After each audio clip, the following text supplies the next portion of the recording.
welcome to episode 483 of the Spitballing Pod. I'm Luke Byron, joined as always by Tom Kennett and Jack Harper. We have plenty to get into. The FA Cup final is set as Man City left it late against Southampton and a Callum McFarlane-led Chelsea eased past Leeds. We'll discuss Liam Rosenior's Chelsea exit, Arsenal returning to the top of the table, an eventful game at Anfield, and wins for the three teams in the relegation battle. We'll get into all of that and more. TK, Jack, how are we doing today? The football has revived me, but as we've said, off-air has been a heavy week. Mainly self-induced, feeling fragile. Glad I'm here for the cuddles. Well, I'll leave that. I'll leave that to the pair of you. TK, I always start with myself. You were at Anfield this weekend. How was that? Yeah, some day out, to be fair. Lovely day for it. Avoided the sunburn first and foremost. That's a nice touch. Yeah, I mean, I don't know how much we'll get into with the game itself. I know it's not the most significant game. We'll get into of the weekend, but yeah, a bit of a weird vibe with the sort of protests going on around the ground. Yeah, and then there was a big emotional shift when you see Salah going off. So it was all a bit weird, all in a game that ultimately doesn't have a huge amount on the line either. So it was a weird one. What were the protests about? Well, about the cost of stuff in the ground. Right. I mean, they're boycotting of the don't spend £1 in the ground. That's a protest I can get behind. Yeah. Tell me, do not spend money. It's like, yeah, no problem, lads. I got no problem doing that. Looked a more legit protest than yours, I have to say. Yeah, I mean, not as many fans grinning during their one as there are the online videos of the BlueCo out. So I was at the bridge for that protest, and we saw it go by, and we're just like, what? I mean, I agree with you, but what? I remember being at the Emirates for an FA Cup game against Lincoln, I'm going to say.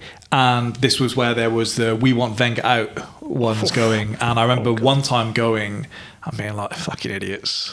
What are they? Do you know what he's done for this club? And then probably the next time I went, I didn't join in, but it was like, "We want Wenger." He was at the front on camera. Get this man out. When Emery was manager, he was part of the Ashburton Army. No. He was at the front with the drums, Ballion. Well, we said before, me and Flares. TK did have an afternoon in the middle of them. Wasn't a fun one. It was interesting. It was an experience. We were there for the birth of the 60 million down the drain. Yes. Waka Waka Yeah. chant. We were, because we were like, what the fuck's this chant? And then, Is he going to like this? On the coach home, like, 60 million. He didn't score that day. It did take a little while. We should have documented it from the inside, sort of like Hunter S. Thompson doing the Hells Angels, like with us in behind enemy lines. More like Hunter Stinston, probably, actually. Little did I know how I would go on to feel about Kai Havertz, actually. So a long way from there. He's been on a long journey with the guy. Yeah, I mean, they probably, if they just signed Gyökeres in the same week, fans would have taken to him immediately. That was the issue. Yeah. That's what you should do. That's what we should do. Just start signing shit players alongside your good ones as a direct comparison, or your not so good ones but decent ones. And that reminds me of the Suarez, Andy Carroll window. Yeah, I mean, like that. he gave and he take with that window, didn't he? Yeah. I feel like my team can sign whoever they want, really, if they sign Luis Suarez as well at the same time. Yeah, that's pretty much how it ended. I had maybe the most stress-free experience ever watching Arsenal this weekend, as I went out for what turned out to be a fairly heavy one, starting at lunchtime. I do want to stress that it started early. Saw us go 1-0 up and then fell asleep immediately. Wish I had. So woke up very discombobulated, saw we won, and then watched the game back fully in the morning, which I do think maybe helped from an analysis perspective, which is maybe the most pompous sounding thing I'll say all episode. But maybe I'll have some more interesting things to say this week, or maybe not. I felt they're less emotionally charged and more analytical. I wasn't feeling clumsy until Jack was like King Kong here while setting up, and now I feel like I've knocked this mic about 8 times. I've bumped it and I can't get it comfortable, so it's You're covering it up well. Yeah. We can't tell. I feel like we have the audience sat there watching me and they're hyper focused on like how I'm holding the mic or something, which also wasn't something I thought of until Jack brought it up about 30 seconds ago. You see on edge now, yeah. And on a game week where we won. But what we need is a laugh track. That's what we need, just to kind of give that sentiment that there could be someone there. no, I think I'd go mad with power if You would. Why is this track going off every time he speaks? I feel like you don't like Cundy until you could become Cundy. And then I think you could be the cundiest person on the planet if we allowed you to be so. It's nicely worded. Yeah, I think that skirted could catch close. on. Yeah. Yeah. Cundiest. That feels work friendly. Yeah. You're being a real cund today. Oh, this guy's been all right, Jason, today. Jesus. Jack, did you make the most of the sun on Saturday, as I did? Hopefully this tan is being picked up on camera. Yeah, I mean, I don't make use of sun at the best of times. TK can kind of sympathise there. Like I said to you, just a heavy week. Went to Chelsea United last weekend, ended up getting home pretty late to my mate's flat. Then a 3-day heavy one in Manchester, and then it was a mate's birthday on Saturday. So again, I was surprised I didn't bump into you because we were drinking around the same areas. But I went to Bottomless Brunch, which was a nice change of pace. And it was bottomless. To be fair, I'll give them that. So it's like an attempt to sort of class up a day sesh, basically, isn't it? Say Bottomless Brunch sounds a bit sort of more middle class. Piss up. Yeah, there is that. If anything was going to sober me up on Saturday, it was seeing a round that cost £25.90 flashing up on my phone. What? How many of you? 3. I don't know if someone snuck some crisps in or something that I didn't see, but I would want spoons? like 10. No, we were doing every pub in the area. Yeah. And yeah, the lounge bar, which maybe I knew going in would be more expensive, but not that more expensive. But a nice outside seating area, and that's what we were there for. TK said to me on Sunday that the sun adds 2 pints. Do you agree with that sentiment, or was he just trying to make me feel better? I think he's trying to make you feel a little bit better. I feel if you're outside in the sun, you are drinking more. Just good vibes. A winter pint doesn't go down as easily, so maybe it's more of a kind of it's a throughput thing, it's a drinking aid as opposed to actually taxing your body more. I'll say it didn't make me feel better, but I appreciated the attempt at the time. So It does, doesn't it? It just leaves you hit and you stay hit. Once the sun and the beer go together, there's something about it. That's the one when you forget to reapply the sun cream as a pale-skinned person. Yeah. And you're outside all day, and you have the hangover the next day, but you've also got the sunstroke to go with it. Everyone's going to assume you've been at like Glastonbury or something. Yeah. Like, no, I've just been to the pub. Actually, it's just pathetic. I've just been sat in my garden. I was outside for an hour. Sorry. I stood next to the microwave for 30 seconds longer than I should have. the way the lighting worked in here about a fortnight ago, anyone would have believed that you both had just been sat in the sun all weekend, because somewhere between blending into the wall and being pink, which I didn't think either of you were on the day, but maybe it's my eyes, which we can't really trust. Okay, let's move on to the football. Easy one to start with, Jack. You won yesterday, 1-0. What did you make of the performance overall?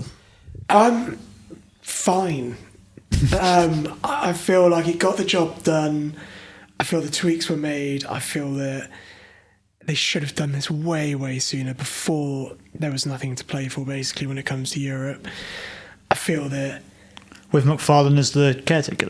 Say if you'd done this 3 or 4 games ago, is that not quite a big enough stretch? That's a long time for a caretaker. That is a long time for a caretaker, but if you've also... Especially one with no experience. The signs were there after the first game at PSG, basically. They should have realised the mistake. I feel that under McFarlane, the 2 games that he had under kind of stewardship back under City and Fulham, he showed enough...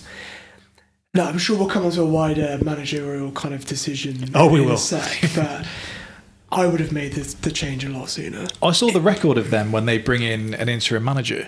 You should do that every season. Yep. In fairness, sometimes that's been like goose hitting, to be fair. That's not... it's goose not bad. Hitting, Rafa... There you go. That's quite a good calibre of interim I'm now manager. thinking if Arteta had just got us to April, and then we'd sacked him, I think we could have been in business. The main difference is they've usually got the decision wrong, and then you've got the spine of the team that kind of manages itself in Terry, Drogba, Lampard, Cech, Cole, and it's just kind of like, right, just let them go and do what they want again, and we'll go and win something. And that tended to be it. Whenever they tried to change things up, like with AVB, whereas right now, let them do what they want, and I don't think half of them would turn up.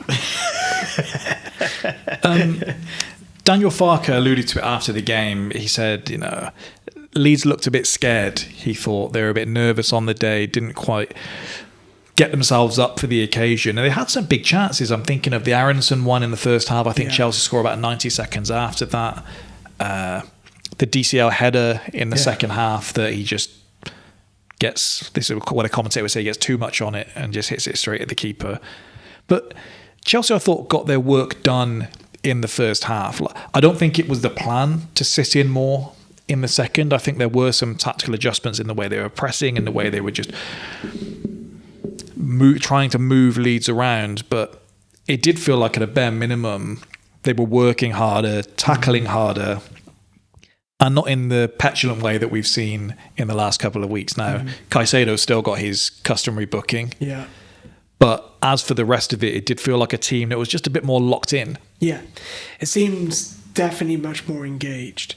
A bit more intent in what you were doing. What I find really strange with the whole dynamic of this situation is that usually the caretaker, I know Robbie Di Matteo is there with AVB, but usually it's a whole change of backroom staff. I find it very odd that just changing one guy and keeping the rest has locked them in this much. And look, I'm happy that it has.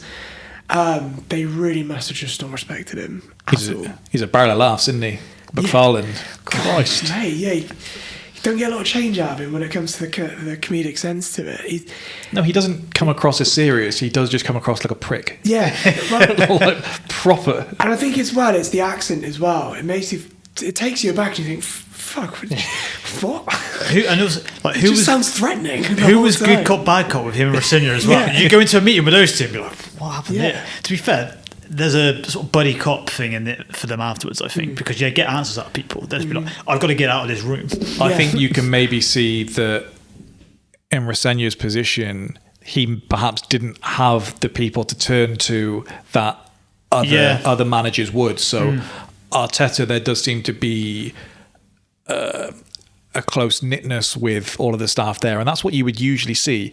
I can't imagine Rosenior sitting down with McFarlane to tell him kind of his worries and what he thinks he should change, because he is one of Joe Shields' disciples, and he knows when I'm gone, he's going to be the next man up because he's done it before. That must have been a weird position to be in the whole time. That is very true, actually, when you say, because the backroom staff didn't really change too drastically, but it was just kind of Rosenior came in to head it up, essentially.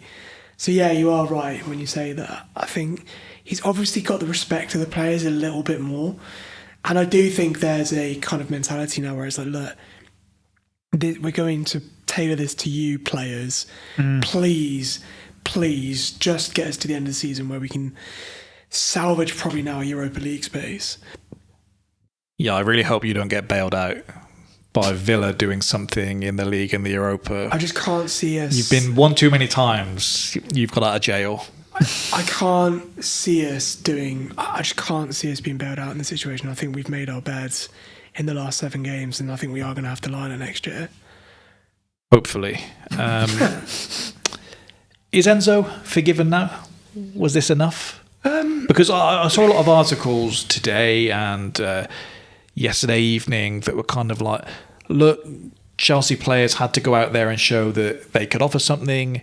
They did it, and the kind of sentiment was, look, they've shown they're serious now, we're back in business, let's go and win a cup and everything's going to be happy, we'll forget what's happened the whole rest of the season. Whereas I think a few players this season, or more than a few players, have shown you who they are if they hadn't already. And I think if you're a manager, it's a good thing if you can get the players back on board that have very clearly down tools for the previous guy, but it's not good that you know they can do that and they have that in the locker. And I think we've seen before, the players didn't down tools under Emery. They were just shit players for the most part, which is why the result picked up a little bit, but they didn't pick up. We didn't suddenly go to the moon. And I think some of those players, you could see they couldn't be bothered to get themselves out there. They didn't want to run, and they certainly didn't want to go into any 50-50s that they were unsure of. They were still whinging, really, that Maresca had gone. And I can say to however many of those players there were, if they'd performed a bit better in the 5 games prior, Maresca wouldn't have gone. No. Yeah. I think it's a tried and tested method, and I know that BlueCo came in and said, we're not going to be like the last regime, things are going to be different, and actually it's probably got worse. But that's not down to someone wielding an axe, that's down to them hiring down constantly. There hasn't been an appointment where I think we've got better than what we had before when it comes to managerial kind of placement. And this is the bottom of the barrel, and I hope now that this has kind of got through to them that you can't just take a chance, because if you're going to take a chance on someone, if someone, like for example, right, in an alternate universe, Frank's never managed Chelsea before. They look at this, like they did with Maresca, someone's won the championship, like Vincent Kompany, they've shown that they've achieved with lesser things. Yeah. You can't just basically go and hire a manager that finished, 7th in Ligue 1 with a pretty big budget and go, I think you'll be okay. This has to have taught them a valuable lesson. Now, as for forgiving players, start winning, the fans will forgive you. It is quite as simple as that. Yeah, more like the individual performances from him. He was good in this game. I thought took a leadership role, took it seriously, put himself about. But the thing you said about Rosenior as well with the sort of BlueCo is surely the premise behind it was that you thought he's going to grow with this team, he's going to get better. But almost immediately, they weren't willing to be patient with it. Now, I think it was the wrong appointment, so the sacking isn't wrong, the hiring was wrong. Yeah. But if you think they seem to think they're smarter than everyone else. If you do, then you surely stick with it. But so it just shows you the flaw in their logic. Like from the beginning, they were never willing to kind of go through that suffering. Like, it's not rocket science to say, right, we've got a unexperienced but slightly more experienced group of players now. They've obviously got a high ceiling. It's not rocket science to say, should we get someone that knows what they're doing into this coaching position to allow this team to flourish instead of just getting someone that has zero credentials. I feel that you can have an inexperienced team, but you need an experienced head to lead them. You can't. We said that as soon as he got the job as well. So it's not like a expert after the event thing. Or these are like multimillionaires, billionaires in private equity who've had all the success in the business world, and they're making like such obvious mistakes. Yeah. And it's almost like just to fly in the face of like kind of common sense decisions. Do you remember watching like some of BlueCo's decisions? Do you remember there's that Top Gear special where they were giving people lifts in the back of the car, and basically James May's like, he's got Lamar in the back of his car, and he's going, well look, it's on the left, but actually if you go right here we can go around, and Lamar's just freaking out because he's already like an hour late, and he's going, no, don't worry about going right, let's just go left like everybody else does. And that is like watching BlueCo. It's like, just do what other people do. You don't have to do different on everything, just kind of be normal. That's it. We've had podcasts before where we've been signing all of these players and it's just stop. Just stop it. Yeah. Stop it right now, please. Like, we could be sat there with our books a bit more balanced, in fact, a lot more balanced than they are now, with a good proposition for someone to walk into. And if I know we'll probably come on to the managerial side of things, but the Enzo Maresca situation, I know he left. I know it was a bit of a kind of torn up plan throughout the middle of the year, but your first port of call shouldn't just be, oh, well, we know this guy from Strasbourg, so let's just do that. That's just so wild when it comes to the mental gymnastics that someone had to have done to think that was a good idea. But part of the point in signing all of these young players was surely supposed to be that they don't have the giant egos, that they believe that they're bigger than the manager. And also, I find it so strange with Xavi Chelsea, because this ownership kind of took the stance that player trading and just trading in general is how sport is. And so that's life. We don't need to be emotional about any of this. When it's your time to go, it's your time to go. If we don't want you here, we're not going to have you here. And it's next man up the whole time.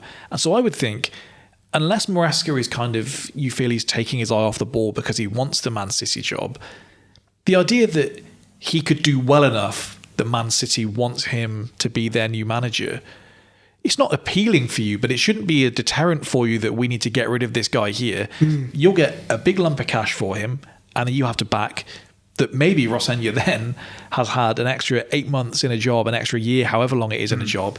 Then you bring him in and we do this whole cycle again. And if he gets pinched or if he's not good enough, you go and get the next guy and the next guy. But they seem so offended by a player that wants to leave or a manager that wants to leave. And yet the whole way through, they're happy to just boot someone out. You do this, you do that. Yeah. I find the protests, I understand why these things happen, but I think owners being blamed in the Premier League is more times than not just an excuse because you've either a bit fed up of blaming a certain player, a certain manager. You want to sound like you know a bit more than the other people, and so we're actually aiming higher here because it's with them the whole time. And you can trace back to 2017, 18, 19 when there was the Kroenke out stuff, and I was on the podcast at the time saying, the Kroenkes aren't putting David Luiz in next to Mustafi and seeing what happens in that game.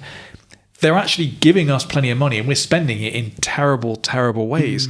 And so I just think the things that the Chelsea fans are complaining about probably aren't the reasons that you're in the position you are. So I would agree with you in that sense to a degree. But the problem, it's not the amount of money that we're worried about. But that's my issue, because I think if you were protesting that would be fair. If there was someone saying the big picture here and the situation that we're going to be left in if we don't get Champions League football is so bad that we're not being run properly, but it's not really. The issue that most fans seem to have seems to be you're spending this money but getting the wrong people in. Yeah, well, that's probably a more just cause, I would say. I don't think any team should be spending the amounts that you are. I just don't think it's conducive to when you have 3 of the best young right wingers in the world. It doesn't work because you can't play them all. No, I agree. I totally agree with that sentiment. I think the reason why they're so visceral in their kind of hatred towards BlueCo is not because they're not spending money, because it was written into the contracts. When they were sold by Abramovich, they had to spend £1 billion on players, and that's part of the deal. But what they've done here is make really, really bad inept decisions to get to a point where they took us over as the reigning European champions, and we had a pretty decent core. Stripped it, started again. Can't blame them for that if they wanted to put their own stamp onto it. What you can blame them for is making really poor decisions when it comes to management, when it comes to management structure, when it comes to Egbali and Todd Bowley being sporting directors. Now you've got 2 different sporting directors with no clear vision. There always seems to be conflict. And the problem is, at the moment we're seeing, oh, well, he didn't get his way on this, so we're going to give him his way on that when it comes to a leadership perspective. So we're seeing, oh, well, we'll get Liam Rosenior in because we can't get this person, but we want to placate this other person inside the hierarchy, and it's just a bit too much. I feel that if, like, for example, under the Arsenal situation where you had a sporting director and you had a manager, you had an owner, if the sporting director gets it wrong, he gets a period of time to see how that plays out, then he goes or gets chopped and you try something else. The problem we've got at the moment is that you don't really know who to chop, because it's when people call us a circus, that is exactly what it is. Because when people say, oh, from the outside looking in, I just don't get it. From the inside looking in, we're inside the tent of this circus and we can't figure out what they're trying to do. I'm not saying the owners have done a good job. I'm not saying you shouldn't be annoyed with the owners. I'm saying that if we go back 3 years and the anger that was being directed at whoever it was at that time was directed towards Enzo Fernandez, was directed towards Caicedo, probably would have been unfair at that point, but Garnacho now, whoever it's going to be, these players are empowered because they're never the ones that are blamed. They get away with it each time. One goes out, the next one comes in, I think you're completely right to be complaining about the players that you have brought in. I just think the players get an easy ride, and I'm not saying in terms of bad ownership, I'm not doing that much different to what Roman was doing, really. I don't think Roman could come and do... As soon as you slip a little bit, they're chasing it at that point. What I would say differently there is they're trying to be a project team. They're trying to build this project for the future, or they have been trying to do that. Look, we're 4 years into it.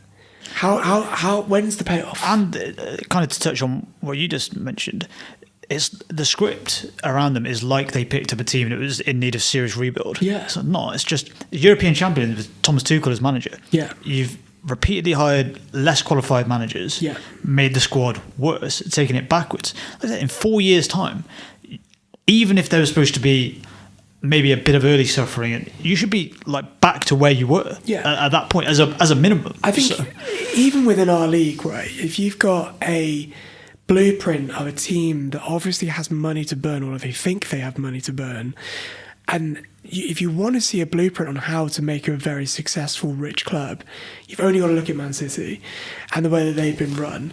And look, I'm not saying with all the charges that it's been done perfectly, but what they did was they went and got the best they could possibly get. They worked their way up. So you start with Mark Hughes, then you go to Pellegrini, then you go to Mancini and you win the league.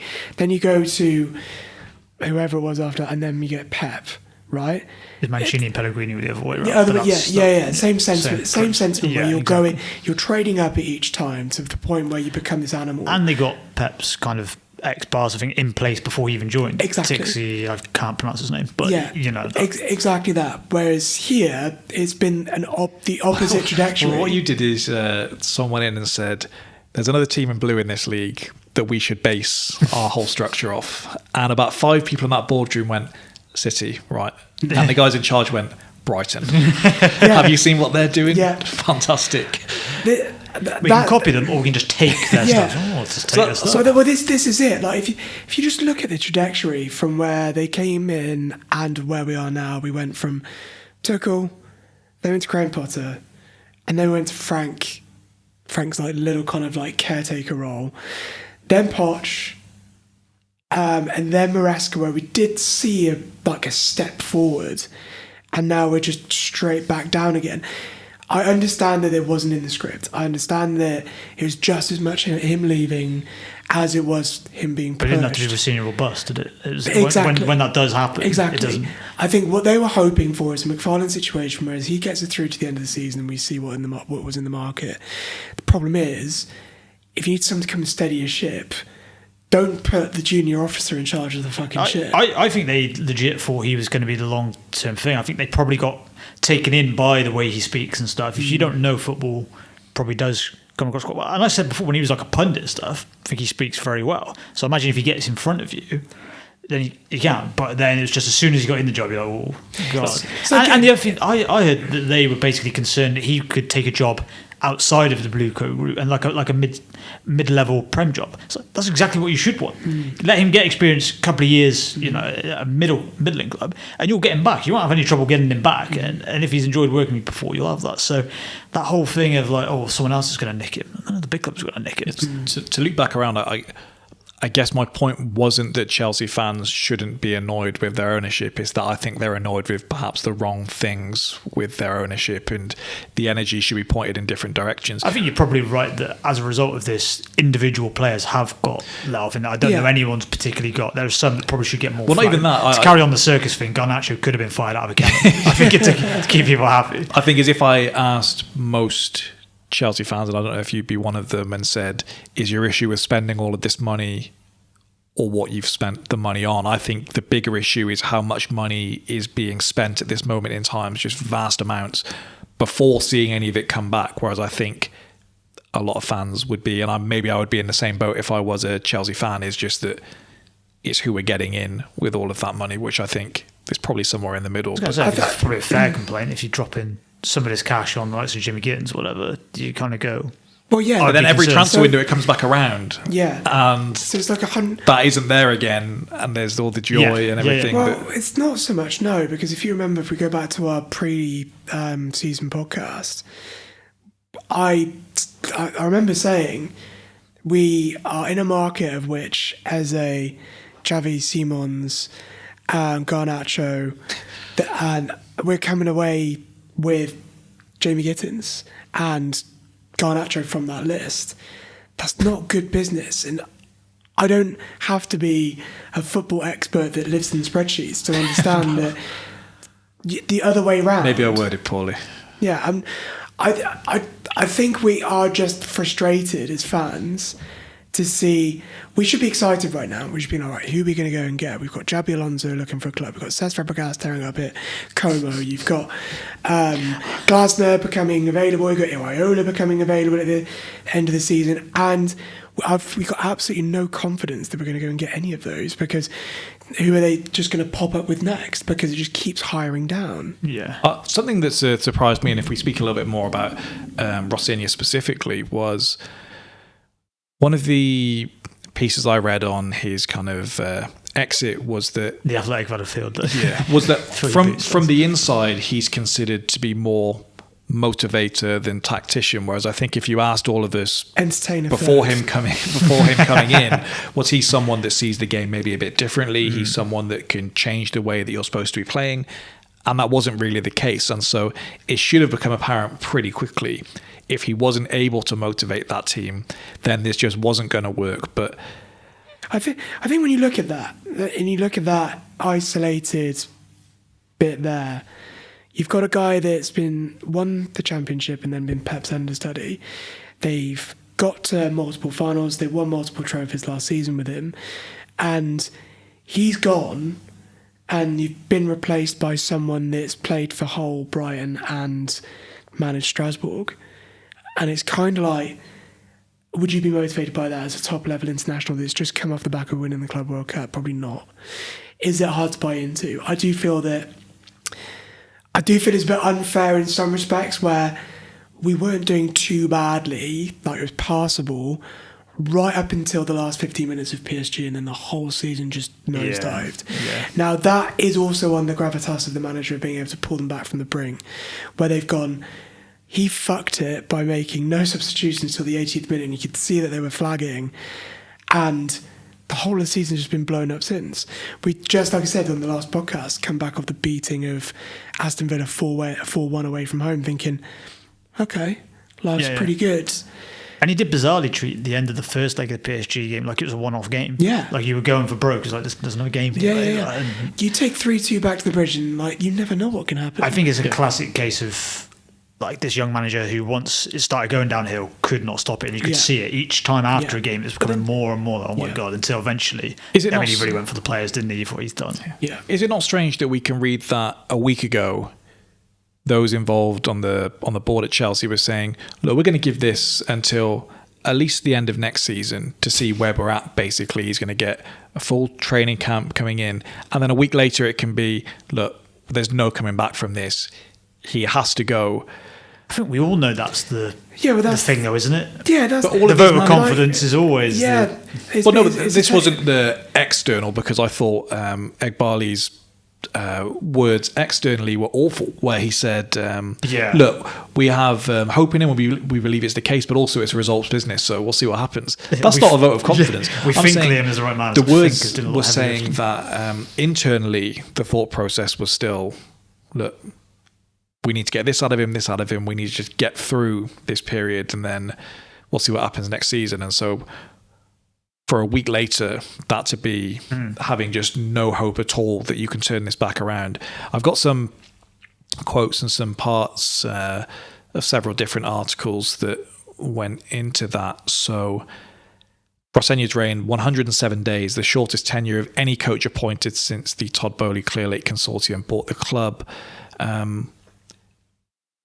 Seen as the beginning of the end when Cucurella had his barber leaking team news. Yeah. What's he going to the barber for? I've been wondering about that since that came out. He's going to be paying very good money to have nothing done, isn't he? Yeah. He's going to get. Does that look all right? Yeah, that's great. Yeah. And also, you know, in that position, that if you're dealing with a footballer and they give you a little something, you know, don't put him in your fantasy team this week, blah, blah, blah. When you're sharing it that brazenly, that leads me to believe that the player knew you were going to do that. Yeah. I don't think you share it as forthright as that if there isn't some kind of conversation of like, can I put this out? What do I care? You know? To blacklist yourself from any other professional footballer's job ever again. So say some players were overheard complaining that Rosenior... Coca-Cola's Barnett would stop getting work from anyone else. Some players were overheard complaining that he was not giving them enough days off. That's never a good look, that is it. I've seen it with other managers. Was it Deitch at Forest? I mean, like, he was training us too hard. I'd be like, even if it's true, it doesn't look good. It's not a good look. Sources have revealed that one senior player was unimpressed with what he heard and reminded the team that they were on a losing run and this was not the time to be complaining about such things. It's fair. More than one source said the number of players who expressed doubt or dissatisfaction to each other with Rosenior grew over time and interpreted this trend as jumping on the bandwagon in order to avoid confronting their own poor performances.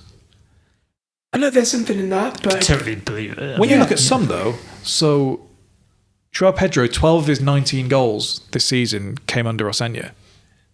Yeah, look, when we first saw the change, we had got quite turgid with the structure under Maresca, and what Rosenior kind of seemed to do was let the breaks go a little bit and allow the team to be a bit more free-flowing in their play. What then happened is... I've heard that said about other managers as well. Well, that's what I'm about to say. It happened under Sarri. I was thinking Arteta. And as soon as other teams then readjusted to this new way of this team playing football, he then couldn't readjust from there. It was basically, right, we're going to do this and it's going to be this different, whereas we saw the initial results bounce from when Maresca left by free-flowing football. But then when we got figured out, he didn't have any answer to it. And that's just not his fault. He should never have been there in the first place. Just over-promoted, isn't yeah, he? The good managers are the ones that have a good system. The great managers are the ones that can readjust their system once they've been found out and tweak things. Like we've seen Pep and Arteta and Klopp tweak things just to keep other opposition on their toes. Whereas you kind of knew how to nullify Chelsea once it was figured out. Once you got a large enough sample size of 5 games, it was just, okay, cool, just need to do this then. So he never got that, I thought as well, that big performance, that big win that can buy you time. So, like, for example, Amorim, we could all see was being a disaster at United. They had a big performance against Liverpool and against Arsenal. And those sort of like convinced either the players or the hierarchy going, do you know what, maybe there is something here. Or Rosenior, the games he won, I said at the time, it felt like Chelsea would have won anyway. They should be winning. And they lost the games they should lose. The ownership were quite bullish coming out of that second Arsenal leg, where there was this feeling that they'd had all of the game, just not put it in the back of the net. And as I said at the time, I thought they were kidding themselves with that. Barley was doing another interview saying, look how far down the line they are and look how close we are to them. There was another director at the club, I forget his name. Winstanley. Maybe, but in like a forum, basically, they said, do you think you're building like one of the world's best teams? And he said, it's fucking obvious we are. It's like, what about this is fucking obvious? You use the terms fucking obvious. And apparently he's not normally like the sweary type. And I was like, I don't know if it's like he just had a bad day or what, because there's nothing obvious about this. Everyone in front of the stage was cringing, but when Graham Potter swore in that one presser, everyone behind the stage was like, I'm fired up. I think if you class yourselves as being a system that is built to find the best young talent, and half of them are sat on Man City's bench with Reinders and Marmouche, and you've gone into the market, come away with what you have, and you couldn't have gone and offered first team football to some of these players that you actually could have done with. I feel that they're not doing their job, which I know that's going back to your previous point of why we're pissed off, but that's why. Yeah, I think I won't do it again. I think your wider point on ownership protests is a fair one. I think more often than not, particularly if fans have an emotional attachment to the manager or the players, I think it's always easier to blame the guys in suits. I thought for a period of time towards the end of Wenger, I thought it was much easier for the fans to blame the board because they had a love for Wenger and a lot of those players individually. So, whereas in the case of Chelsea, I think he's got a pretty fair point with some of the decisions their owners are making. Not about the spend. We'd probably all like the spend that they've put out. It's like Liverpool, for example. I know, just before you jump on to the next point, it hasn't gone quite right this season, but every decision that was made last summer, and when it came to who they bought, was pretty much bang on. It's like, right, we're going to go and get the best striker in the league. We're going to get the best young talent. Well, he's right in terms of at the time. It's like that. Yeah, it's just now. Knowing that now is a bit kind of but if that decision is made and that goes wrong like it has now, you can kind of go, well, I can kind of see their thought process hasn't quite happened. But then the fans are as angry with the board as they've been in. But then even now, the manager's really they need to sack this manager because I don't think anyone's yet out on Wirtz or Isaac or whatever. No. So just to finish this off, they say kind of things were done. Rosenior went into a team meeting and admitted that he was starting to feel vulnerable. And they say that he wasn't necessarily referring to his job prospects, but it was still perceived as a strange admission that he couldn't come back from. All of this is weird. Yeah, but it's probably the worst thing for him is I did feel a bit sorry for him at the point when he was sacked, and I would see the way he would talk in interviews, and I think it seems like he is trying to do the right thing here. It's just not carrying across. And I even had some sympathy for Emery at the end when I looked back at those players that were taking the piss out of him and thought, you were as bad, if not worse, than he was. John Terry is angry that he wasn't considered once again. Why does he think he's got this? Does he think he's popular, like a popular person? I think if he's not popular at Chelsea, then he has got problems. Look, I think this is it, right? I think from the outside looking in, everyone knows he's a dick. If you don't love him the way that we love him as a football player, right? But the problem is that you, in the day and age where we know the political leanings of a lot of people and then the kind of gist and the grift that they put on top of it, you don't have to do a lot of addition to kind of put two and two together and be, you're probably just like that, but we love you, so it doesn't matter. And I feel that his brand has suffered because when he went on podcast saying, I can't get a manager's job because we're not going to be playing out from the back football, and he's almost seen like an ode to the old school. I think, look, don't get me wrong, could it have been worse than Liam Rosenior? I don't know, but I don't think he has the cachet. Whereas if you look at Frank, he's been kind of silent, right? He's gone away. He's had a good time. He had a pretty good time at Derby, for all things considered. He had a very good first season at Chelsea. Didn't go quite to plan. He's gone away again, and now he's gone and won the Championship. You need to go and find your opportunity and grab it with both hands like Frank has. You can't sit there training the kind of like the youth teams. Yeah, he's in the academy, isn't he? In the academy teams, and just automatically go, I'm probably the most decorated, most popular player that's ever played for Chelsea. Because look at Frank's second season. That doesn't carry you that far. And that's someone with experience. John Terry doesn't have, as the main man, doesn't have experience. And to your point, with his previous record, and you're going into a managerial role, you kind of got to end up being squeaky clean as an image. You've kind of got to, and PR-wise, he's just kind of like comment on that thing on Instagram. Some of the other like posts he does where he's like speaking to the camera or whatever. You just kind of like, it's kind of like if you go into a corporate job interview with a face tattoo. Yeah. It probably shouldn't come into it, but it is going to go. They're going to go, oh, hang on a minute. And like, so unless John Terry has an outstanding managerial reign somewhere beforehand, Chelsea are just going to go, we're not going to take the time. And his current ownership group as well, by the way. I don't think tactically from their point of view they're going to do, because if he comes in and it's a shit show, fans will still love John Terry. They'll just start blaming them even more. And that. So he, in the power play, he would have more than them. 100%. Gerrard did that interview on the Overlap where he was asked about being a number two for Alonso or someone else, and he said he would do it, and everyone else there was like, but that can't work. You can't be someone's number two because there's too much on you. If we're saying that having McFarlane there alongside Rosenior was something to have over your shoulder. Imagine it's McFarlane in the job and John Terry's part of the coaching team. That doesn't work. And I also just think... I mean, that wouldn't, would it? I also just think his leadership style was perfect for the pitch, but probably not conducive to being a manager. You can't throw your head at everything when you're on the touchline. And I dare say he might... say if you'd given him the last 5 or 6 games or whatever, he might get some results out of these players, just on the basis that... Do you think these players don't care who he is, though? Like, do you think Enzo Fernandez cares who John Terry is? I think he probably would. I think to go back to your point... For a short period, not very long. To go back to your point about image, like I was just trying to rack my brains there and to try and think of anything other than squeaky clean that the current top Premier League managers have. And the only other thing I can think of is Sean Dyche saying that's a woke nonsense, which we all love. So other than but it has... That will have limited his options. Yeah. Like, he is not going to get... But this is my any point. job offer of a certain note because of stuff like that. Exactly, right?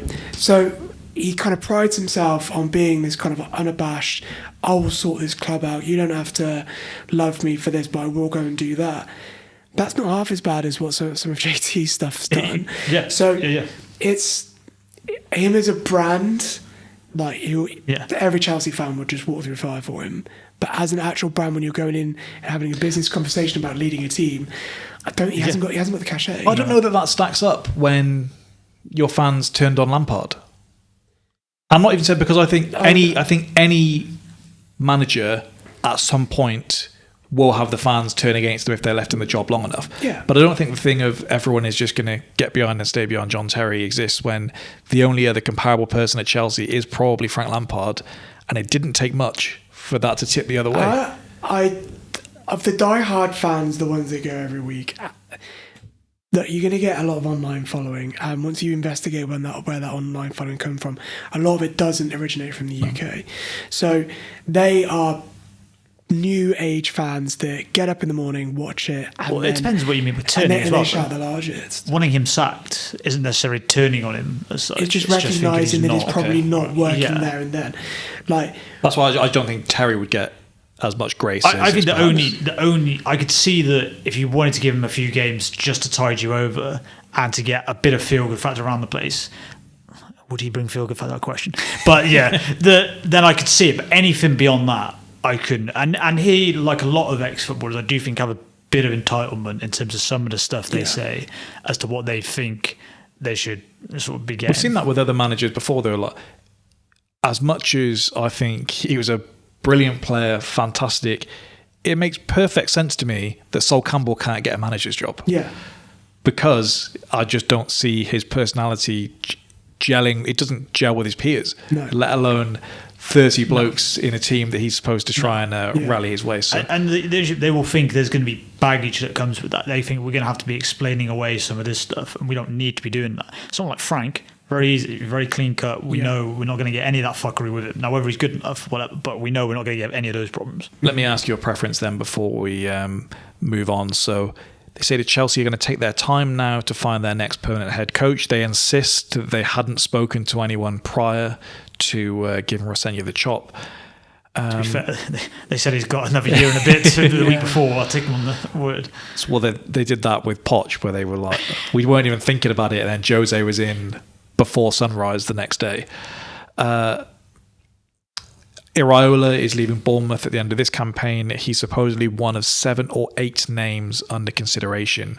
Just as one to quick fire at you, the bookie's favourite when he was first sacked was Philip Luis because of his Chelsea connection, and he sat on the bench for 1 year, said he was homesick, and then left. Yeah, he doesn't strike. Third favourite was Azir Del Horner because of his Chelsea affinity. Yeah, I mean, he's been doing pretty good stuff in the Brazilian League, embarrassed us in the Club World Cup. I mean, he's from what I can see, a pretty good manager, but he has Chelsea affinity. I don't think so. Got to the point where he played Azpilicueta over him at left back with a right foot. So I don't think there's some over affinity there. Oh, so who is your first choice at this moment in time? You can be ideally somewhat realistic, but right now, who are you thinking? I think my top 3, if I was sat in charge of Chelsea and I don't Can we have it in reverse order? I don't have the circus around me. I think Cesc is third because... First for his reaction. Actually first just to see what Luke's face would be like. But third because I still think he needs more time and I don't want him to damage his own career by coming to Chelsea too soon, like we've seen with some other managers. Maybe he could do like his playing career, have a couple of years at Arsenal and then come to Chelsea to win stuff. Iraola would be second because I think he's a very good systems manager. I think if you are trying to follow in the footsteps of what Maresca was building without the links to Man City, I think Iraola would probably make a lot of sense. I think he's got so many people to buy into what his brand of football is at Bournemouth, and they punch so far above their weight. Only worry with that is when that doesn't usually translate to players that have won World Cups and think they're bigger than their boots.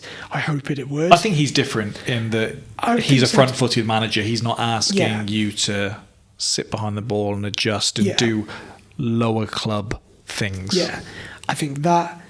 But I think my top pick would probably have to be Xabi Alonso if we lived in a dream world and there wasn't a Liverpool vacancy that may or may not come about in the future and all of that. I feel that what he did with Leverkusen in such a dominated league, the brand of football they played to get them so far in the Champions League, I don't think you can look at the Madrid spell and have any kind of stain on his record with that, because I think that is just a fucking mental club. And when you've got those players in there, they can kind of just do whatever they want to do. The issue is, I'd say Chelsea might be the only club that I would go, you might have some of the Real Madrid problems at this club. Just in terms of, I've got a group of personalities in this dressing room that, if I don't get them on side immediately, might turn on me and get me out. There is that, but then he would be the first manager that we've had that's won a top flight league since Tuchel. So he will have that gravitas. I just don't know that I trust this squad to just respect the manager. I don't either. But I think if you line up Cesc Fabregas, Iraola and Xabi Alonso, I think he's carrying the most cachet with players. Yeah. He's probably the most recent Spanish speaking, Spanish playing and winning a league in Germany with a team that's a complete outsider. Yeah. I think that probably carries the most cachet. Do you think Alonso, given his playing days and the Liverpool team he was with, do you think he hates Chelsea, or he would have hated that Chelsea squad that he was up against? He'd have hated that Chelsea squad. He's not going to go to Man United at this point. No. So would there be a reservation with Chelsea, or would it be, I didn't like Mourinho and everything that came with that? It's a weird one, isn't it? That rivalry really was kind of its time. It's not like it doesn't linger, but that it got real spicy at the time. He also wasn't like a lead character in that rivalry, so it wasn't like Gerard Carragher or whatever, kind of on the front lines. Yeah. I don't imagine Chelsea fans hated Xabi Alonso, for example. No. But yeah, I do think he would probably look at the situation at Chelsea and go, I don't know that I need that at this point. I think if I was going to sell the case to him, I would say just come and do what you did with Leverkusen. Let's roll it back, and you're going to have more budget than you had there, with probably a better base to start from. I think you could sell it to him as a point of, we know your credentials, we know how good you are and what you achieved. Let's jump straight back into a pretty sizable European club. Kind of.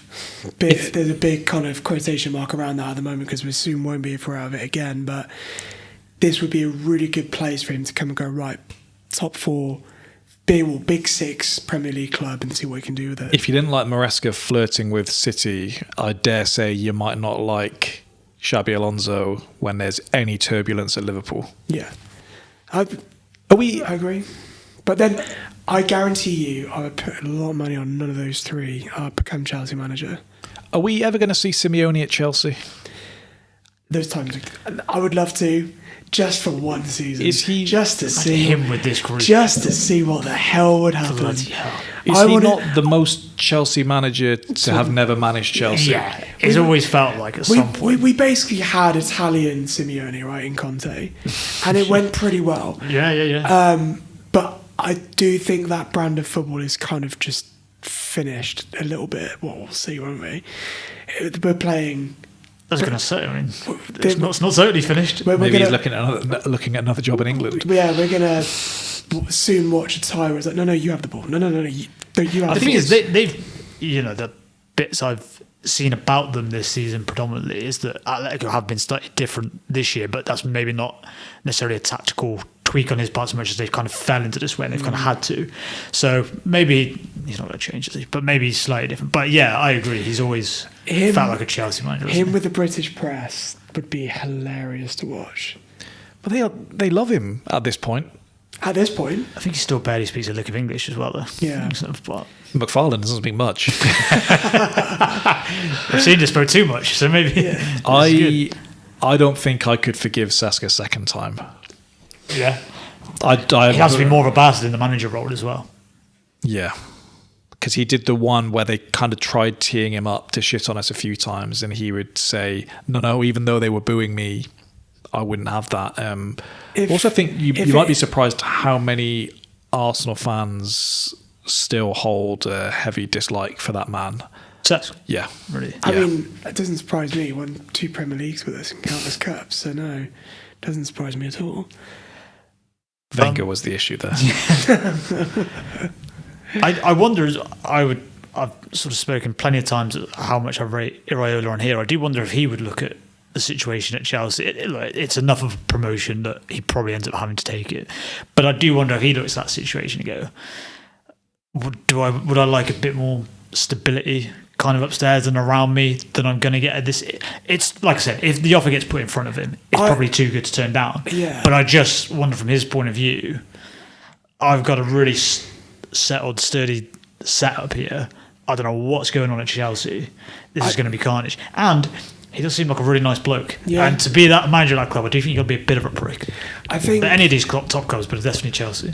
I think we find ourselves in such a strange position now where we're a big enough step up that managers will have to seriously consider the job, but not as much of a step up as we're going for leagues. We're Liverpool or City basically, where they're probably looking at it going, I could probably fly under the radar more.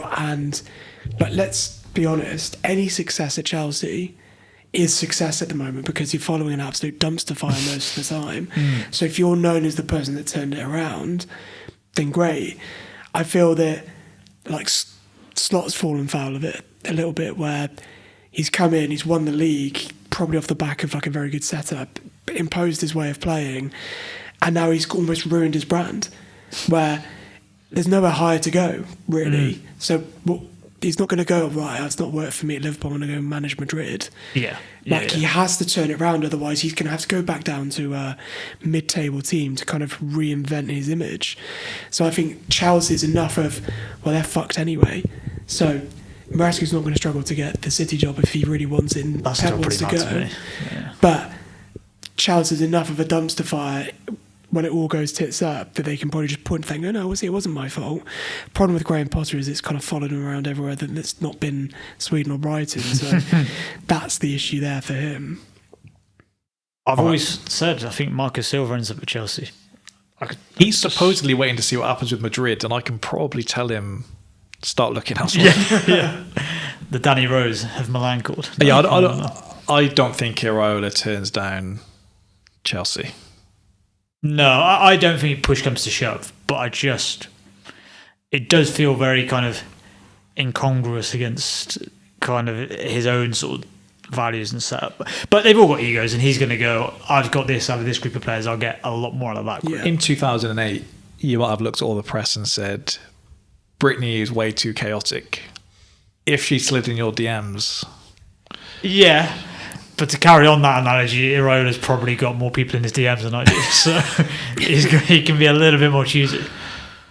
Watched a toxic video once and maybe he'd change his mind. Let's move on. The analogy didn't land as I expected. Maybe he does bring in the laughter track after all.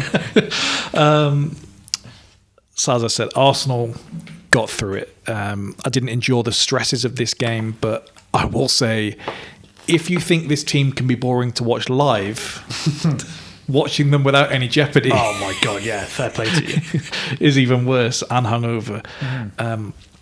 I think you can split this game into pre and post Havertz, to be honest. I don't know if you would agree with that. It wasn't pre and post goal, I thought. Yeah, it wasn't free flowing with Havertz on the field, but we were playing the game in their half. Osula has that one early that he air shots. Tonali smashed one from about 40 yards, but that was really it for them. But Eze is the one that in this moment is standing up for us. He did it last week. He did it this week. And it's honestly quite startling when you look at how far down the list he was for us in the summer. I just can't see that you have that list of players, including Madueke and whoever else, and all of them were above Eze until Havertz ultimately goes down. And then it was probably more for ease than it was ability at that moment.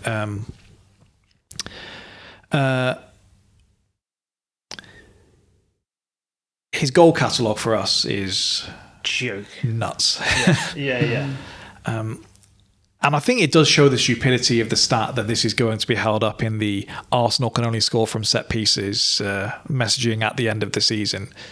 Yeah, but the flip side, it was a well-worked set piece as well, though. It was. So, but it does rely on he's got to score an absolute worldie as well, doesn't it? But that's also, like, Arsenal kind of got away a little bit from what the essence of what they're doing is. We're going to make this basically kind of formulaic, but within that formula, the special players are going to do something special. Instead, they kind of went away from that and just, this is the formula we've got to follow. I don't think that was by intention. I think previously I would argue with people on here or somewhere else and say, yes, we're scoring a lot of set pieces, but we're also getting a lot of set pieces because we're in your half the whole time. And although we don't have prolific strikers, the pressure is so much that you're having to boot it out for a corner or a throw or whatever. Now it just is kind of, we get some corners and we go from there. We're not sustaining pressure.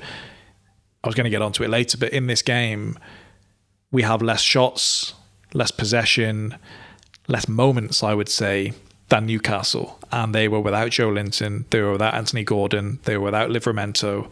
And so something has gone wrong with the configuration of this team. But with Eze and with this set piece, I think when you look back at how we got the corner to beat them at St James's Park, it was from Pope trying that quick release for a counter, which from he boots straight to us. We go straight up the other end and get the corner. But you could see that we clearly felt this time, with the height of them compared to us, that a corner punted into the box was as much a counter-attacking opportunity for them as it was a goal-scoring opportunity for us. And I think you can actually read a lot into what Arteta's and our mentality is in that moment when you think we're so good at corners, but our first thought is that you might have more luck with that than what we have here. But we tried this against Southampton. It was Odegaard on the edge of the area. It didn't work. We tried this here with Eze. He has. The first one doesn't work. The second one, he gets a sighter. The third one, the crowd boo when we go short. And then Madueke plays it into Havertz, who plays it into Eze, who... yeah, just a joke of a finish, really. Yeah, incredible. It's a weird feeling waking up to see messages and having seen the game, because all of the Arsenal fans that I speak to seemed to feel more assured after the loss to City than they did this win over Newcastle because of the way that it went down and how uninspiring we were. Just feel like every bit of optimism from the City game was stripped away in this one. In Havertz going off, really, we just lost that security up top. There was less aggression in the press. The silly errors were coming back in.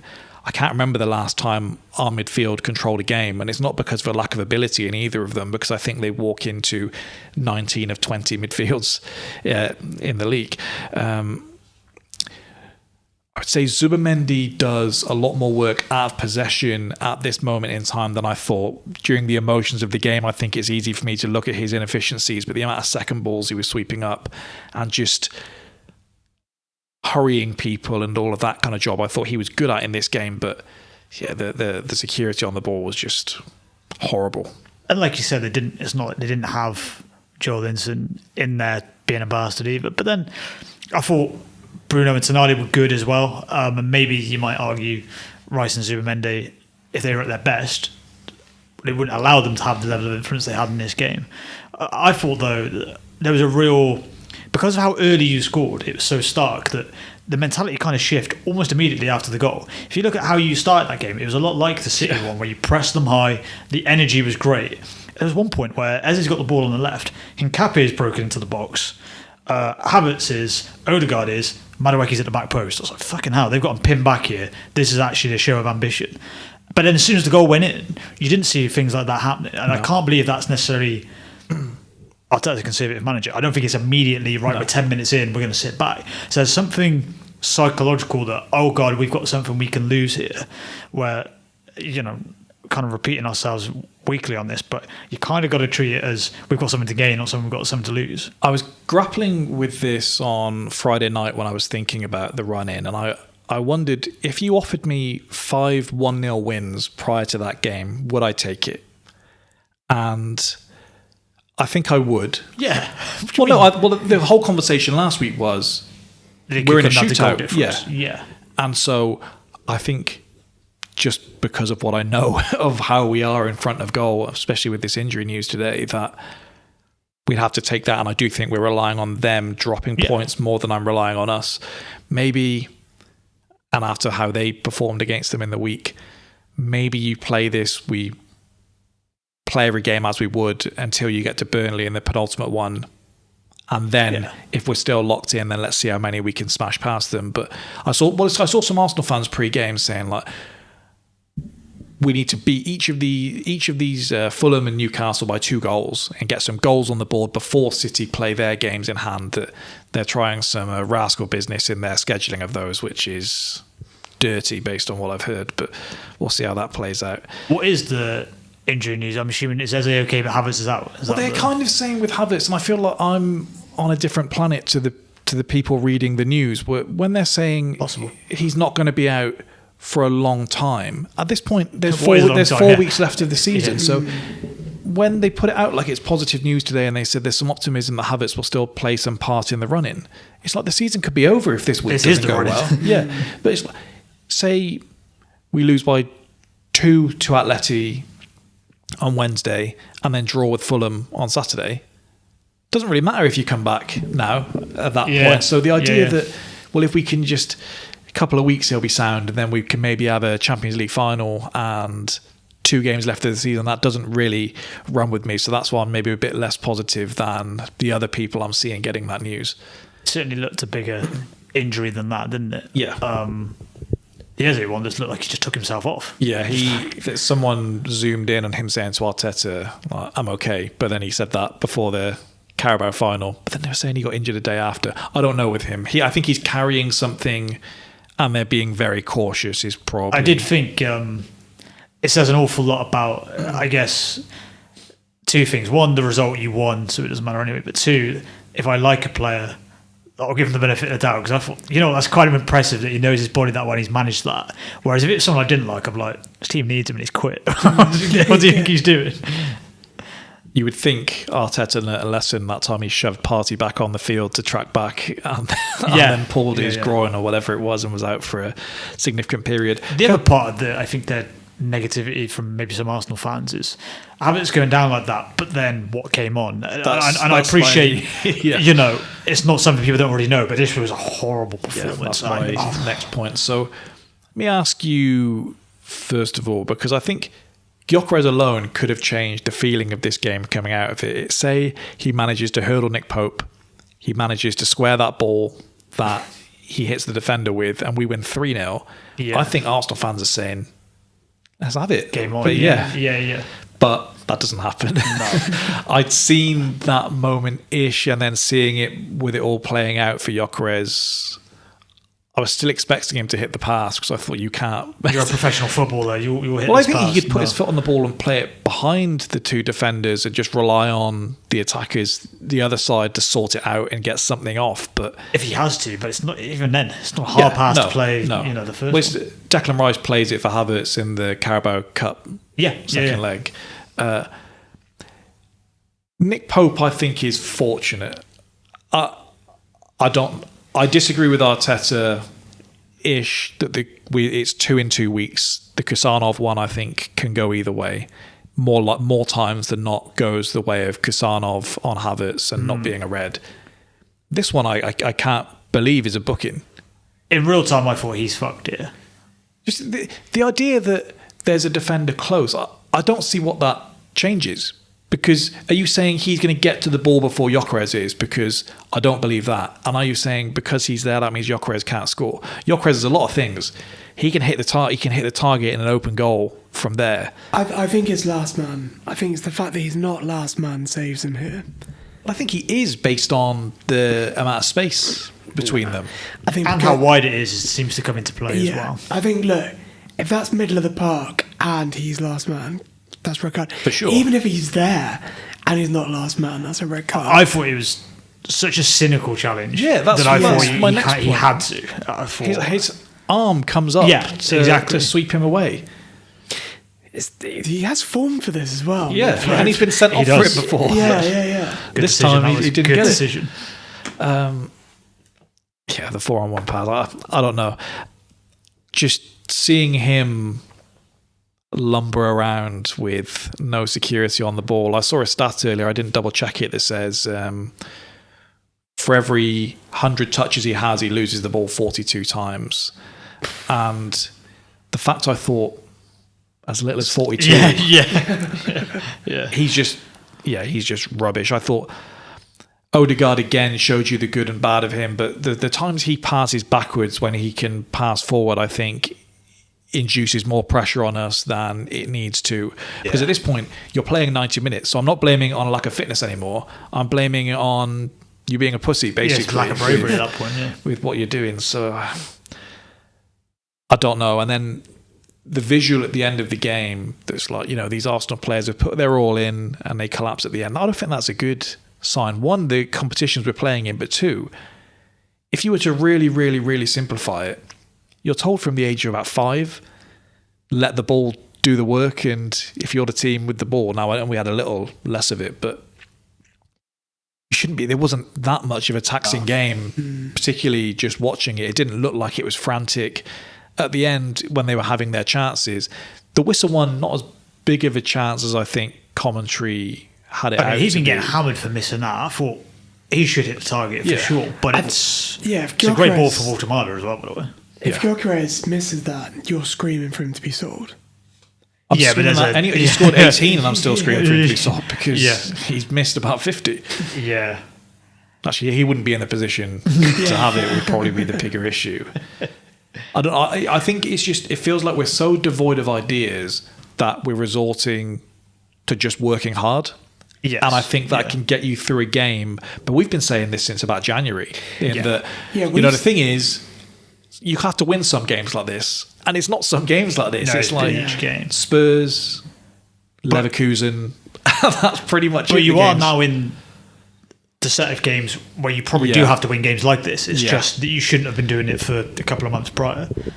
Raul Jimenez is taking one of those chances if you give them to him. And I think if you back off in the way you do, I think...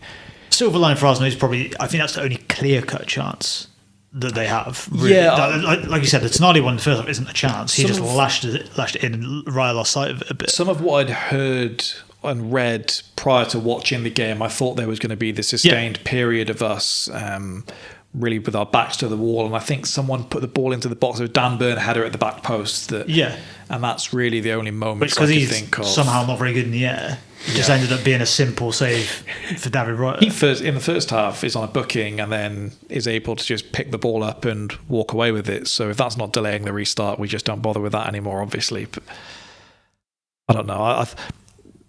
If I would liken this to the game against Liverpool in January where we had the chance to extend our lead. I think on paper you can say, look, a 0-0 with Liverpool, you can take that in the grand scheme of things. But I think when you say 0-0 with that Liverpool, then it doesn't feel as good to me. And I feel that's the same as this Newcastle team. Everyone's been eating with them recently. Now the big teams, it's been closer games, but it's been games that I think they've been fortunate to have the scoreline be the way it is. Maybe if this was Liverpool in this game, I would say on another day they score 3 here, but it just didn't ever feel like a 3-0 game to me that they got away 1-0 in. No, it felt like a 1-0 game or a 1-1 game that we had a couple more chances in, and I don't know. don't be as passive as that against West Ham, for example, because as it gets to stoppage time, they are going to be smashing down the door and they're going to do something a bit more than that. I think he needs to change something while Havertz is out. I don't believe he will, but I think if you're going to insist on Gyökeres, then I think Eze has to play central. I think the two of those have shown they have a relationship that him and Odegaard don't have. If I think with what everyone thinks of Odegaard, you would say this guy runs really fast beyond the back line. It's not as fast as we thought. This guy can pass. And this guy likes to chip it over the top and put it around the corner. He just doesn't do that. Whereas Eze, they seem to have a good spacing that works for them. I wouldn't be against Martinelli playing striker at this point. I don't believe that his back-to-goal play is any worse than Gyökeres is. I think he holds it up better than Gyökeres does. He runs in behind better than Gyökeres does. He doesn't finish as well, but he gets more chances than Gyökeres does. I wouldn't be against seeing Trossard in the false nine again, despite the fact that he's been awful all of this year. And honestly, when we play Fulham or West Ham or whatever, I wouldn't be against seeing Gabriel Jesus in there again. Can you give me one more day? Because I do think for all of his issues and physically he's not quite up to it anymore, but he can trap a ball and he can take it down and hold it up and play in around the corners.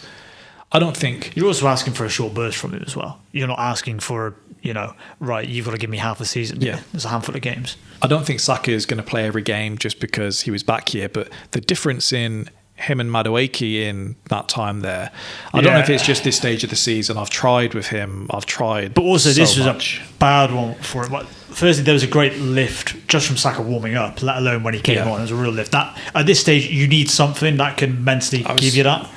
But also, Madueke was a bad Madueke. Early on in the game, he has one where he dances for a couple of players and just holds it, and never shoots. So the next one, he comes in, he's got 2 or 3 options on the pass, and then he shoots immediately. It's like, mate, your decision making is horrible. So he beats the man and then tries to beat him again. So why are you doing this? And the next time he just gets it and just lashes it when the shot was never on and the pass was on. It's bizarre. That one I can comprehend if I only know of the money paid for Garnacho and Gittins and Brennan Johnson and all of these guys. But then when you zoom back a little bit more and then you look at the Cherki and Eze and Semenyo and that, then it's like, what a waste of money. 120 million on Gyökeres and Madueke, and I sigh each time I see them.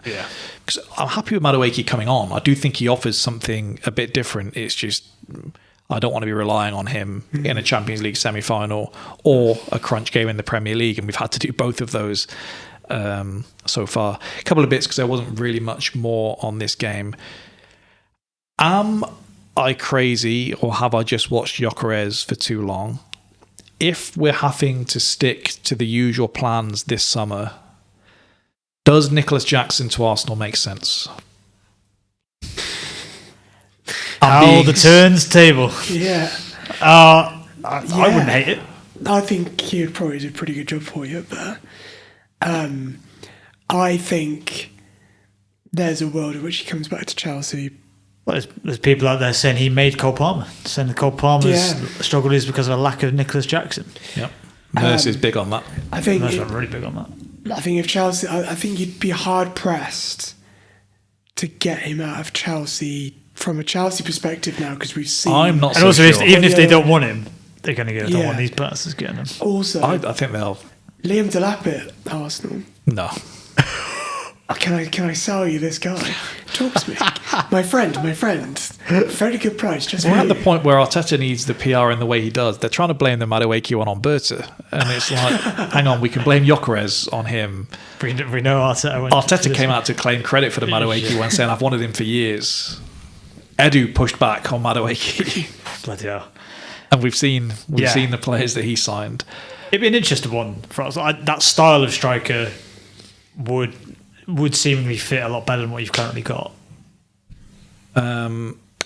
Last thing, so Miles Lewis-Skelly featured in midfield for the last 10 minutes. Was there enough game time there for you to make an informed opinion on whether that should be tried more moving forwards, or has that moment passed us by? No, there wasn't enough game time, but yes, I would try it. I would. As soon as saw Zubimendi really struggling in a couple of these games, I would have looked at Lewis Skelly and Rice in there just because Lewis Skelly seems to have that confidence on the ball that at times you seem to be lacking, and he can do some of the stuff I've spoken about before that on the half turn. I would back him to do that much better than Rice can. So. Because the stuff of him being slow off the ball is true, but some of the best midfielders ever have been slow. Some of the best football I've seen as play under Arteta has had old man Jorginho at the helm.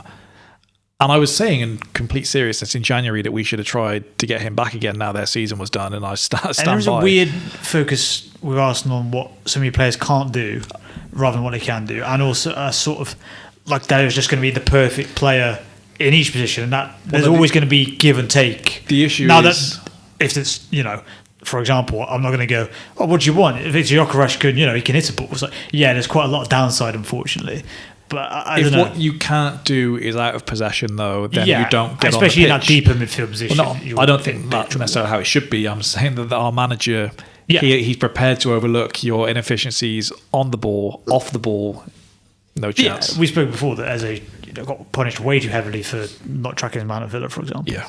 If you have the ability of time travel and you can go back after seeing this season, go into that Arsenal boardroom, and when they were weighing up Sesko versus Gyökeres, and you've seen how the season's gone, what are you choosing? I still probably go with Gyökeres based on what I've seen this season, just because I think it took so long for Sesko to get going.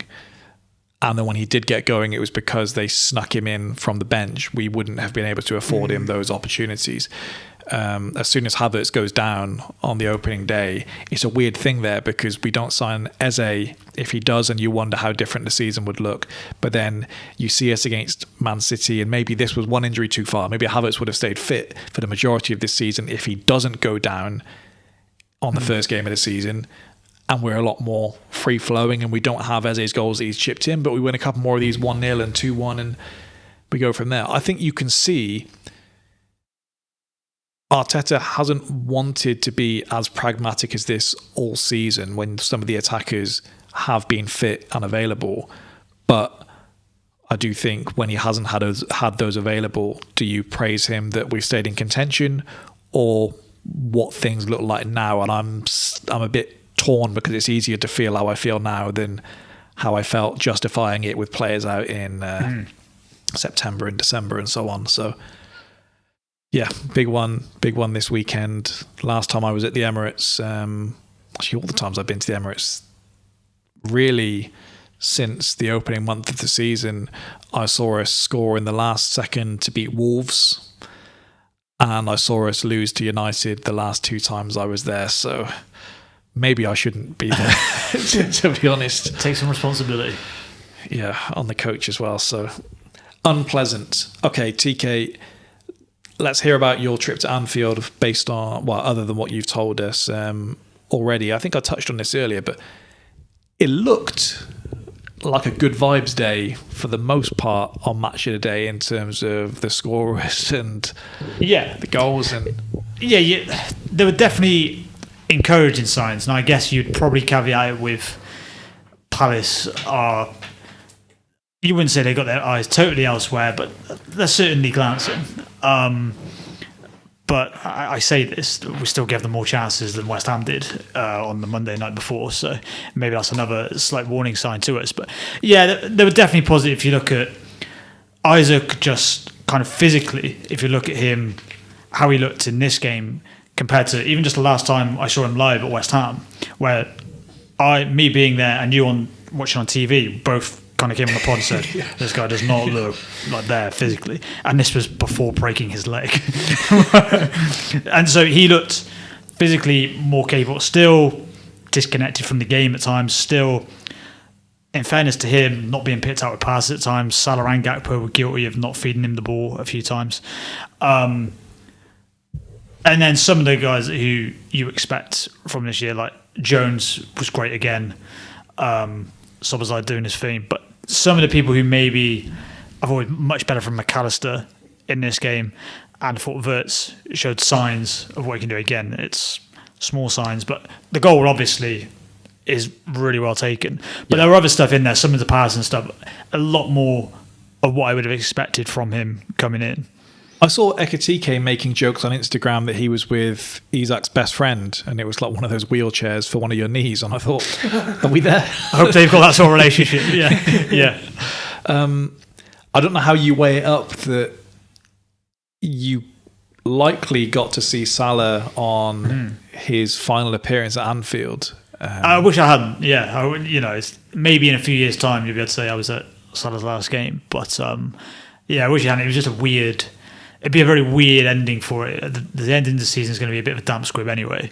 And then for him, if he doesn't play again. And for a guy who's been largely bulletproof, to end in injury is really weird. And you kind of sense people just kind of slowly cutting on when they realise, oh shit, this might be a hamstring, this is probably it. And kind of people collectively realising this is the last time potentially you're going to see like a legend. It was very odd. It went from like I said, a feeling of kind of general protest around it to fairly good vibes because there's a slightly improved performance. And the sun was out. It makes a difference. Although it did then get edgy when they scored, in fairness, so there was that. But yeah, it was a genuinely sort of, oh fuck, this is kind of almost like an emotional moment here. You did get to see at least some trademark simulation from him prior to that, so it's kind of like you saw a Beckham free kick on his last game. I didn't see the incident. Really nice play for the second goal. Yeah. Nice Jones pass, better Robertson finish, and looks like he's going to go out as close to the top as you can be. Yeah, I didn't think that other little than being at the top. The little burst he had there, I didn't think he still had that in the locker as well. So, and Freddie Woodman looked good as well. He was being talked up at Newcastle, but that never happened. Yeah, and it's pretty crazy that it can take this long, and he could get a move now, even if it's to the Championship or whatever, based on a couple of games playing for Liverpool, and his career could go a different direction. Might keep him about if because well, from Alisson's constantly being linked with moves. Interesting. It could be something, could be nothing. No one's entirely convinced by Mamardashvili. I don't know if anyone's quite as out on him as Keenan, but people are definitely questioning it. What I found interesting was there was an interview he did, I think, last week where he was speaking about being a third choice keeper for the first time. And I thought that was interesting, the difference in psychology and role, just being a second keeper compared to being a third keeper, for it to feel like that much of a difference for him that he would mention it. Being third choice keeper for Liverpool, though, in the last 2 seasons or last 3 seasons, you're basically a second choice because Alisson's going to be out for a period of time. It's just a case of when in the season. Something that did annoy me during the highlights, I guess, as I was watching them, was the first thing I saw was someone say that we had a contender for the Puskas from Munoz, and I thought, let's not get too carried away with that. But the Liverpool players and Slot's reaction to it, I think, is just so stupid. It's not a Liverpool thing, because I think you can have any team and they would be doing the same thing. But the idea that we really want to win this game because we want to achieve something this season, and then a team can be 2-0 down away from home, and you think they should just stop playing because your keeper puts his arm up to say he's hurt himself, and he doesn't go off, so it's not like that bad. And like, where does that end? Like, keeper can do that anytime he wants, and the game stops every time. Yeah. That's the end of the game. We had the De Gea one against Arsenal, where it was like 4 or 5 minutes the game was stopped for, while VAR was saying, can we allow this? Should we allow this? And commentators were like, I don't think that you can allow that. The keeper was down at the point when the shot was taken, and it was Maguire had stood on his toes. So here, I having a bit of a tantrum. Wasn't great, was it?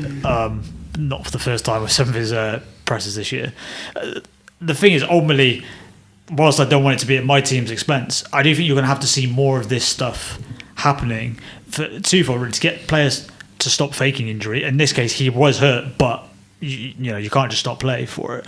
And particularly with keepers, I think they're going to have to be like, well, look, if you go down, we will carry on playing. We're not just going to stop the game. Like, so often, even just players going down, and we've all known the movement has been, unless it's a head injury, the referee's under no obligation to stop, you're under no obligation to stop. And yet, almost every game, you will see an instance where someone goes down and the game just kind of peters out. That's more annoying. And genuinely, my head, as it ends up on Mars. Because I don't care what noises the crowd are making. I don't care who's on your back.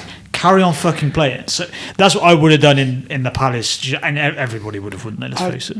I still hold so much resentment in my heart for Andreas Christensen in the FA Cup final 2019, just for lying on the ground and letting Aubameyang just score on him. He was out of the game by that point, to be honest. He was on the floor, just led there. Yeah, I mean, if he was getting back up. Unless your leg is snapped, get up. Yeah. Look, I like Christensen. He has had that quit in him before then and since then. Yeah. I think if the keeper in that situation, you've got to just stand on your line. Yeah. Because you stand on your line and that shot doesn't happen. Yeah. You crawl back to your line if you really can. There was one in a Liverpool game a couple of months back where one of Liverpool players went down and the opposition didn't kick it out and they carried on playing, and Van Dijk was shoving someone afterwards, and the reverse situation happened later in the game and one of the players went up to Van Dijk and he kind of gave it the... Yeah, fair. But nice finish. I appreciate actually that he went for the shot rather than faffing around with it. Lovely finish from Wirtz, as you said, and the atmosphere, was it kind of get the protest out of the way and then have the game, or did it kind of carry on? Yeah, it added something to the whole thing, no doubt about it, because these games they're not dead rubbers, but as Chelsea was sort of gentlemanly enough to all but drop out of the top four race, that has kind of meant there isn't a huge amount of jeopardy on most of these games unless we really fuck up. So those games, look, we've all seen it with our teams before where there's something, we've been lucky enough that there's something on the line for our teams at this stage of the season, and also in the stage where there's nothing going on, and it does feel a little bit, you're not on the beach, but a little bit, you can have a bit of a party atmosphere in the crowd because there isn't much going on, but it can feel like there's not much on the line. That sort of protest thing did add a little bit more to it, but you're right, it wasn't like it held throughout the whole game where it's really like sort of charged, as it were.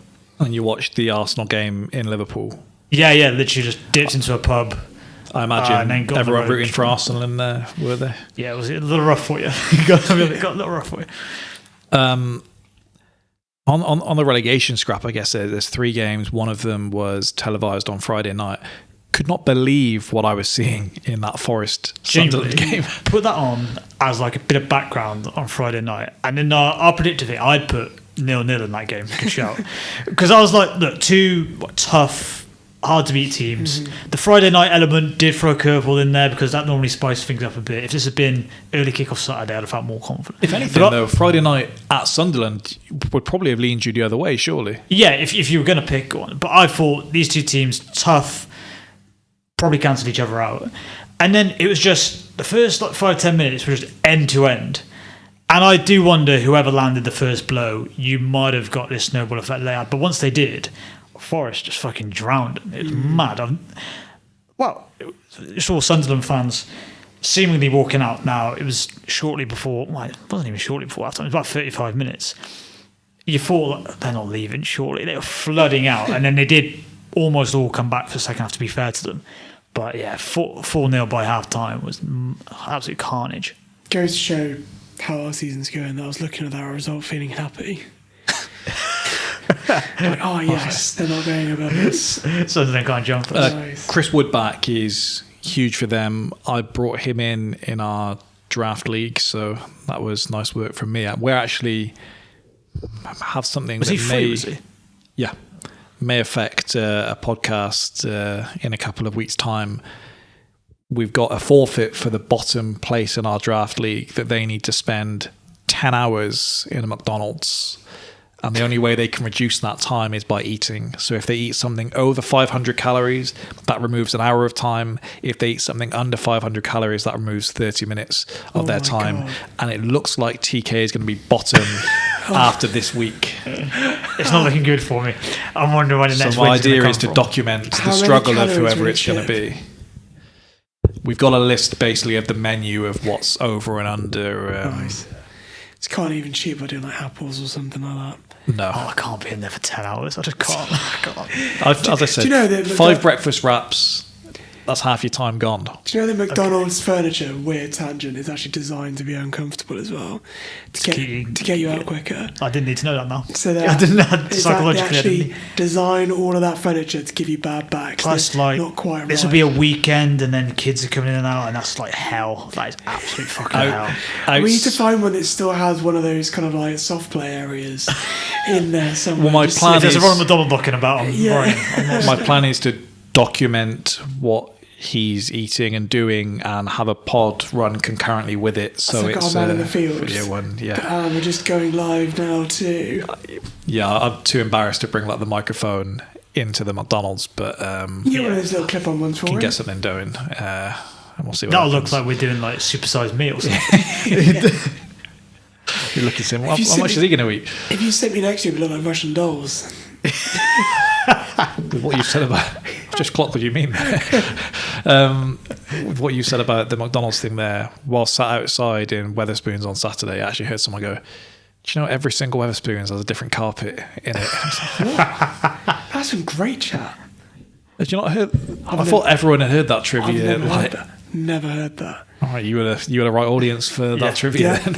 we swapped uncomfortable McDonald's furniture for Wetherspoons carpets. I feel like a lot more people will know one than the other. People have been educated on this podcast. Yeah. Spurs got their first win in 119 days, if you don't count the 1-1 draw with Liverpool. Big for Palhinha that he can just tackle the ball into the back post. Pretty on brand, that's what he needs to do. Has anyone seen the clip from the stands with Xavi Simons going off? Yeah, in rowing with someone in the crowd as he's being wheeled out.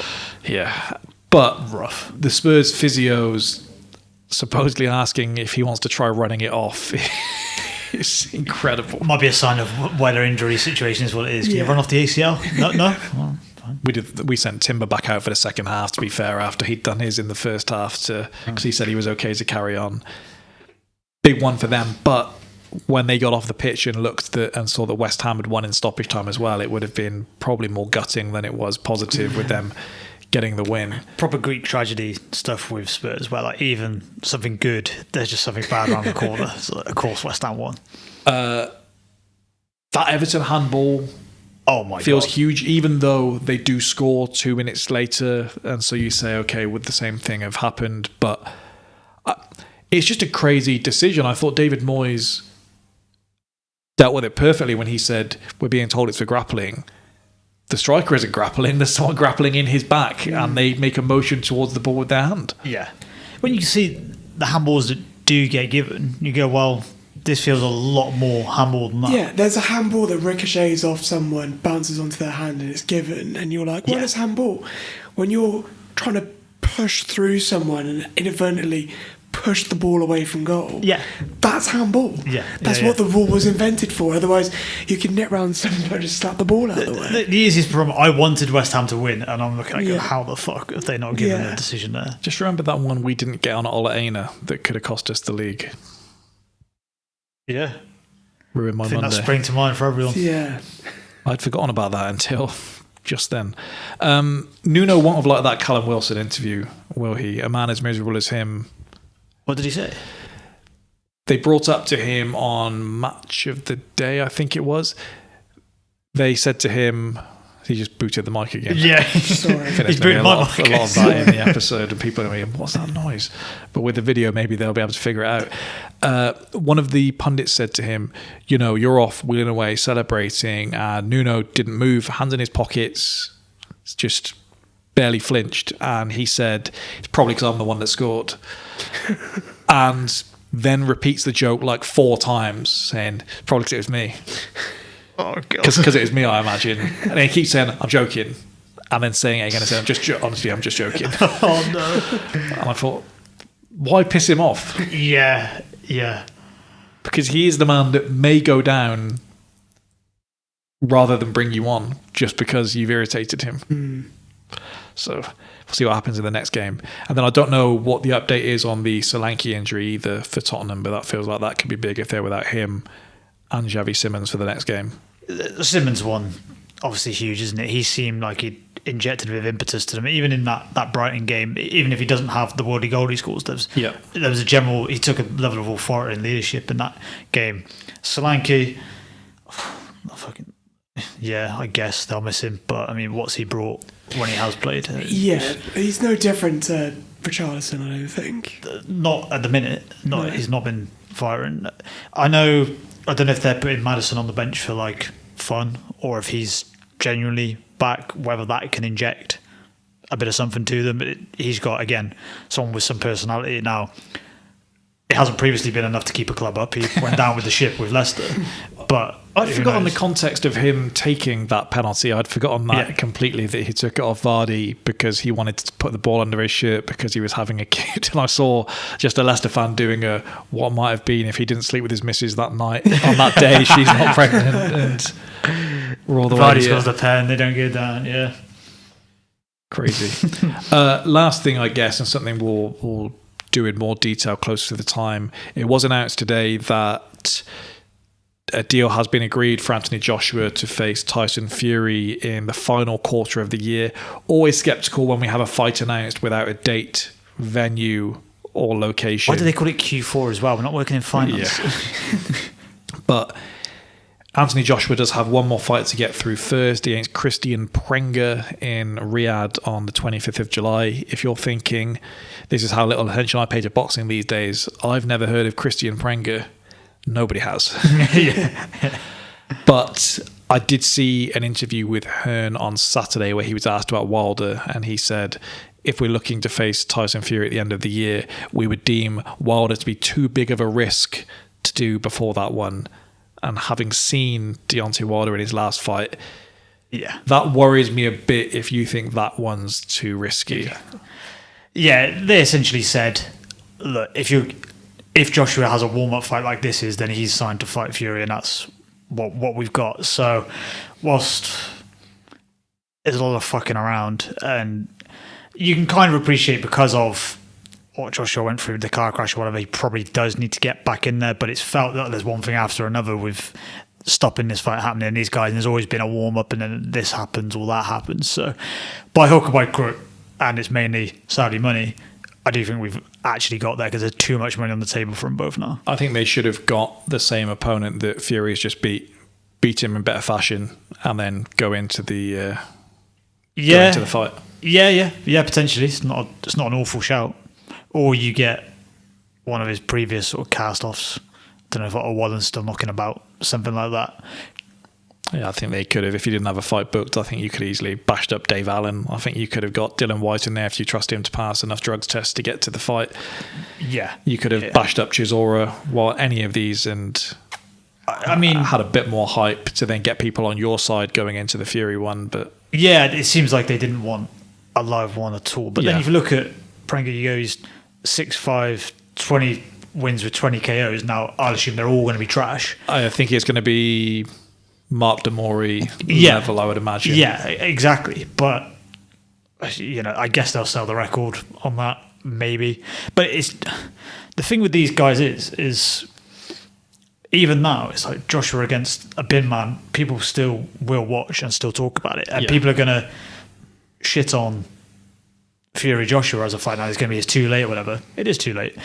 But it's better that you are getting it now. They're both faded. It's not like one is still at their prime and one's faded. They have, and it's not quite yet at Khan Brook levels where they're both sort of shot, or Khan certainly was.